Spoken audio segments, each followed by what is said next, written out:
Hey everyone, Rock DIY here. This is our completed dog shower room.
This is our completed dog shower room.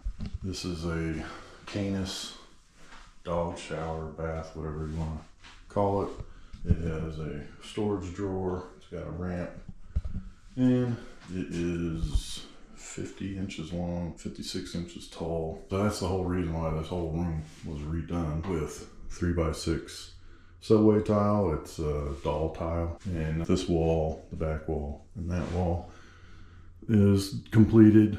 It is 72 inches high. A charcoal grout was used to fill all the grout lines. No grout was used in the corners or on the bottom. A flexible sealant that matches the floor tile and the grout lines on the wall. The floor tile is a 24 inch by 12 inch doll tile as well. It's a charcoal color as well. Because of the water and the shower being here, an outlet was on that wall. That outlet was removed. There was a light switch that was right there on the wall. That light switch was, the box was removed, turned around, and it's now right here outside the room. Nothing really changed with the light switch over there. One of the issues it did have with this light switch was because of the tile being added, it added another 1/4 inch, so the screws that were used previously couldn't be used. But I was able to find a box assortment of screws that also included the screws that connect the switch to the game box or switch box, whichever you prefer to call it. There were longer screws in there because I could not get the switches to connect to the box without getting the longer screws. There used to be a solid door right here. This is a laundry room. It's L-shaped. This room really wasn't anything other than when we first moved in, they had a wood shelf going across. It was kind of sloppily done, so that was removed. The door that was here was a nuisance, so you can see the hinges are still here.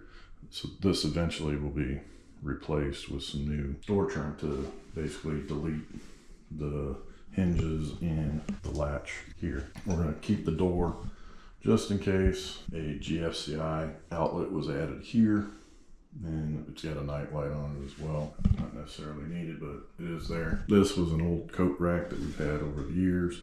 Finally found somewhere to use it. So that'll be used for towels, and then also the apron that's used for when you wash the dogs. Looking back, I would probably put a floor drain, which would have been a lot of work to do. One thing I can still do is add a fan to vent the humidity and moisture from this room to the outside. That door right there goes immediately right outside, so the nice thing is you can bring the dogs in from being dirty, put them right in the shower, and then you can either let them back out afterwards or keep them inside. There will be a cat litter box that goes over here.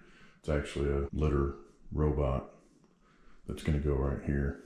The only issue is it needs electricity, so may have to put a wall plate or the ability to plug in the litter box or the litter robot right there, because right now the litter box is back in that room. This door trim was added on. This piece right here, this is actually just a 1/4 inch piece of plywood. I don't know why they did it that way, but that's a 1/4 inch piece of plywood there, and up there with the door trim. This used to be all the way up against the door hinges. In fact, you can see the line on top, and the hinge was actually recessed into the board that used to be here. I had to go get new wood to put in here. Not sure why they didn't use drywall, but they didn't. But it's plywood and then drywall. Plywood and then drywall. I push this.